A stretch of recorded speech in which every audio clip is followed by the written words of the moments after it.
សួស្តីបងប្អូនថ្នាក់ទី12ទាំងអស់គ្នាដែលត្រៀមនឹងប្រឡងបាក់ឌុបឆ្នាំ2025ថ្ងៃ18សីហាហ្នឹងហើយសម្រាប់ការប្រឡងគឺគៀកនឹងមកដល់ផងដែរហើយការមើលមេរៀនគឺបានប៉ុន្មានភាគរយហើយបងប្អូនហ្នឹងហើយកុំភ្លេច comment ប្រាប់ខ្ញុំនៅខាងក្រោមវីដេអូនេះផងអូខេសម្រាប់ថ្ងៃនេះគឺយើងមកបន្តនៅវិញ្ញាសាសិលធម៌ពលរដ្ឋដែលជាមុខវិជ្ជានៃថ្នាក់សង្គមដែលត្រៀមប្រឡងបាក់ឌុបអូខេឥឡូវកុំឲ្យចាំយូរមុននឹងចូលទៅដល់វិញ្ញាសារបស់ខ្ញុំសូមអ្នកទាំងអស់គ្នាជួយចុច Subscribe និងសញ្ញាកណ្ដឹងម្នាក់មួយផងអូខេឥឡូវយើងចូលមកកាន់វិញ្ញាសាទាំងអស់គ្នាដែលទី1នេះគឺទាក់ទងជាមួយនឹងបញ្ញានិងសភាវគតិឥឡូវគឺយើងមកចូលនៅសំណួរទី1ទាំងអស់គ្នាជួយឲ្យនិយមន័យបញ្ញានិងសភាវគតិឥឡូវគឺខ្ញុំបានដកស្រង់ចេញពីវចនានុក្រមខ្មែរជួនណាតអូខេវចនានុក្រមខ្មែរជួនណាតបញ្ញាគឺជាសេចក្តីដឹងទូទៅសេចក្តីខឹងកើតពីការរៀនស្ដាប់សូរការដឹងច្បាស់សេចក្តីពិតបញ្ញាអត់បញ្ញាហ្នឹងហើយសភាវគតិគឺជាការប្រព្រឹត្តដដែលពីកំណើតរបស់សត្វមានជីវិតទៅតាមប្រភេទនីមួយៗសភាវគតិឧទាហរណ៍ការកាច់សម្បុករបស់សត្វចាបនិងសត្វឃ្មុំអ្នកទាំងអស់គ្នាប្រហែលជាឃើញហើយចាបគឺវាធ្វើសម្បុកដដែលទេវាអត់មានផ្លាស់ប្ដូរដូចមនុស្សយើងទេ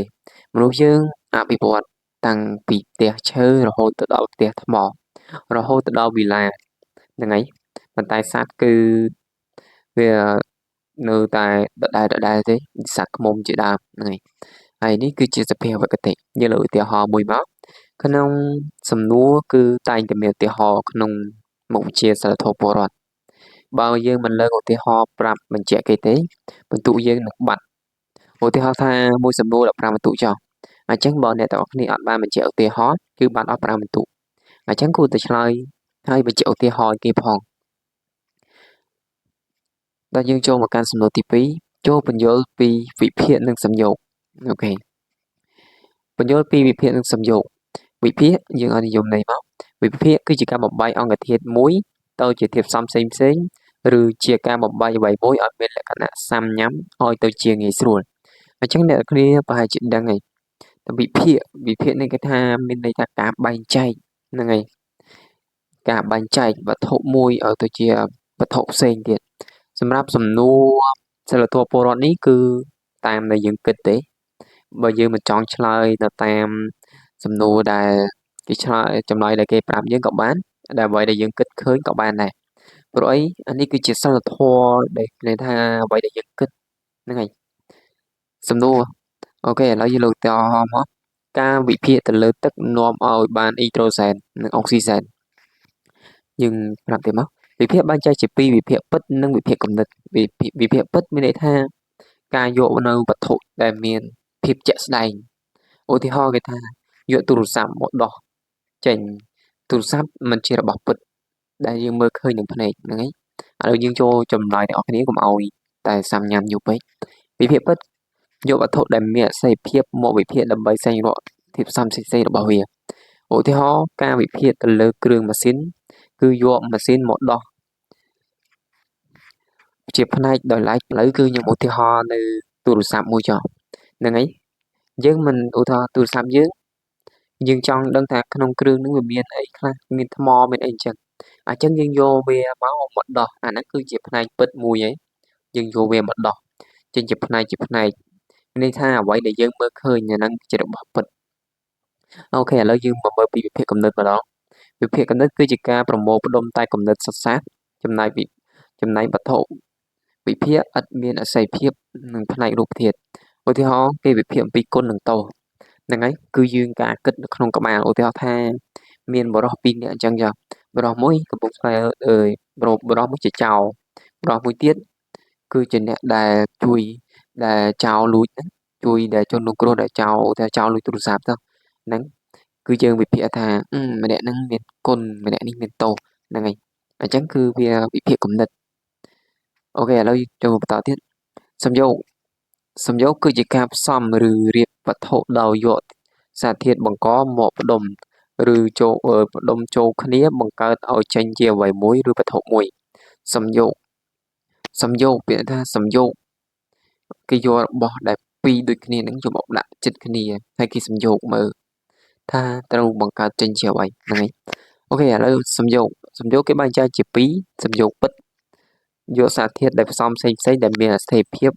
ផ្នែករូបមកបូកបញ្ចូលគ្នាដើម្បីបង្កើតទៅជាវត្ថុថ្មីមួយដែលមានរូបរាងឡើងឧទាហរណ៍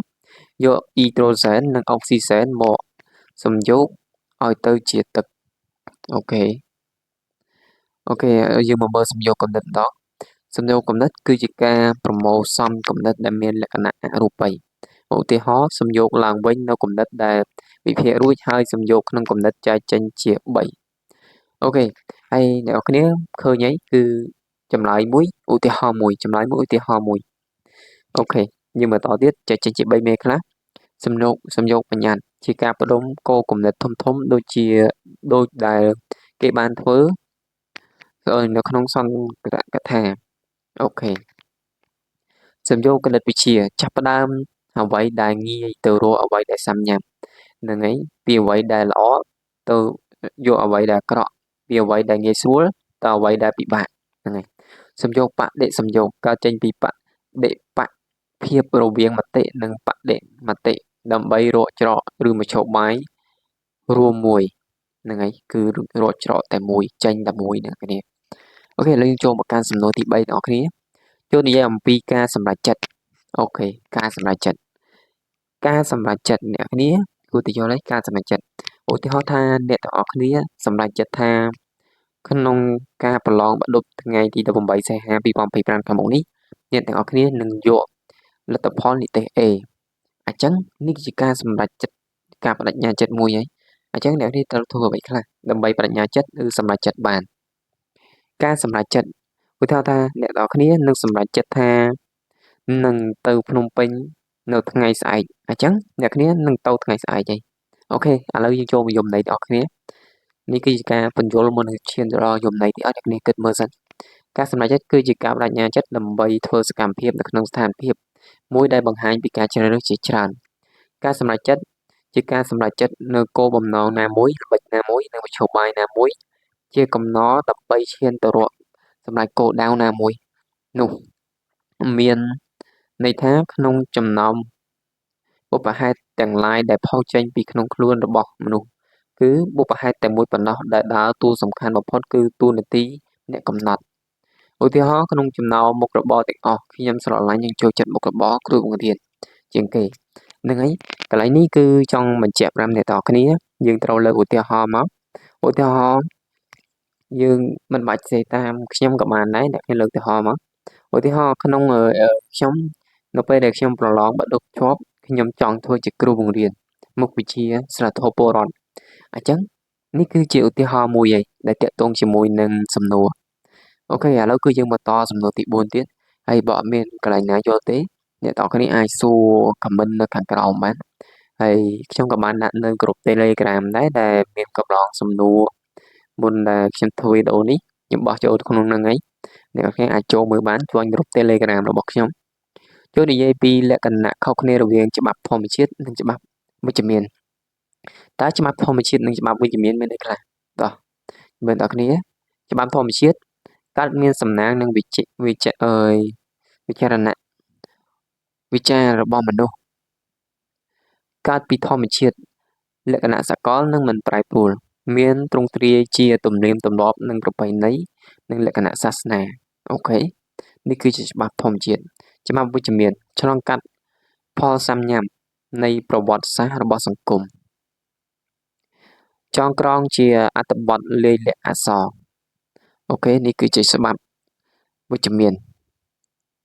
អូខេយើងមើលបន្តទៀតយើងមើលសំណួរទី5អ្នកគ្នាតើមូលហេតុអ្វីបានជាមូលហេតុអ្វីដែលបានឲ្យមានអំពើពុករលួយហ្នឹងហើយខ្ញុំសូមបញ្ជាក់អ្នកនរគ្នាបន្តិចគឺក្នុងសំណួរសិលធម៌គឺតែតកតងនឹងអំពើពុករលួយគឺក្នុងរាល់ឆ្នាំគឺចេញក្នុងមួយឆ្នាំមួយសំណួរវាមានដូចជាតើផលប៉ះពាល់នៃអំពើពុករលួយមានផលប៉ះពាល់អ្វីខ្លះអត្ថប្រយោជន៍អីខ្លះតើធ្វើមិនដេចដើម្បីកាត់បន្ថយអំពើពុករលួយហ្នឹងហើយគឺចេញរាល់ឆ្នាំទាំងអស់គ្នា ហើយសំណួរគឺការឆ្លើយសម្រាប់តេតងនៅអំពើពុករលួយគឺជាសំណួរបើកមួយទេអ្នកនរគ្នាគួរតែចេះឆ្លើយដែរសំណួរដែលតេតងអំពើពុករលួយឥឡូវគឺខ្ញុំមកមើលចម្លើយទាំងអស់គ្នាមូលហេតុដែលបានឲ្យមានអំពើពុករលួយមានដូចជាភាពអាត្មានិយមនិងការគិតខ្លីរបស់បុគ្គលដោយមិនគិតរិះរិះពិចារណាបានល្អិតល្អន់ណាឧទាហរណ៍ថាយើងចង់ធ្វើអ្វីមួយឬក៏យើងចង់ទិញរបស់អ្វីមួយគឺយើងអត់មានការគិតគ្រីស្មិនដឹងថាគេបោកជើងឬក៏យ៉ាងម៉េចទេហ្នឹងហើយយើងមានគិតទៅដល់ថាឧទាហរណ៍ថារបស់ហ្នឹងថោកទេបើរបស់គេលក់មែនទែនគឺតម្លៃថ្លៃប៉ុន្តែយើងឃើញថារបស់ហ្នឹងថោកយើងចង់ទិញអញ្ចឹងយើងអត់គិតថារបស់ប្រហែលតែជាថោកហ្នឹងគេបោកយើងឬក៏យើងមើលលក្ខណៈថាដូចផេកមួយលក់ទូរស័ព្ទអញ្ចឹងផេកមួយទៀតក៏លក់ទូរស័ព្ទដែរតែផេកមួយទៀតគេលក់ថ្លៃតម្លៃ200ហ៎ផេកមួយនេះគេលក់តែ$50ទេអញ្ចឹងអ្នកគ្នាគួរគិតមើលតើកន្លែងណាដែលគេថាបោកយើងវាមិនដែលទូរស័ព្ទណាលក់ដល់រហូតដល់200ហើយយើងគេផេកគេនោះលក់$50អញ្ចឹងអ្នកគ្នាគួរទិញមួយណាហ្នឹងហើយអាហ្នឹងគឺជាការគិតមួយដែលយើងគិតខ្លីមានមហិច្ឆតាដល់លើសលប់ហ្នឹងហើយឧទាហរណ៍ថាយើងមានលុយច្រើនយើងចង់ធ្វើអីក៏បានដែរហ្នឹងហើយកន្លែងហ្នឹងមួយគឺក៏ខុសដែរមិនគោរពច្បាប់ឬអនុវត្តច្បាប់មិនបានពេញលេញឧទាហរណ៍ថាយើងបើកបរនៅលើគន្លងផ្លូវយើងមិនគោរពច្បាប់ចរាចរណ៍អាងតែយើងមាននិយាយថាយើងមានខ្សែឬមានអីចង់ធ្វើអីក៏បានស្រេចតែចិត្តអូខេនេះតាមដែលយើងគិតទេអ្នកនរគ្នា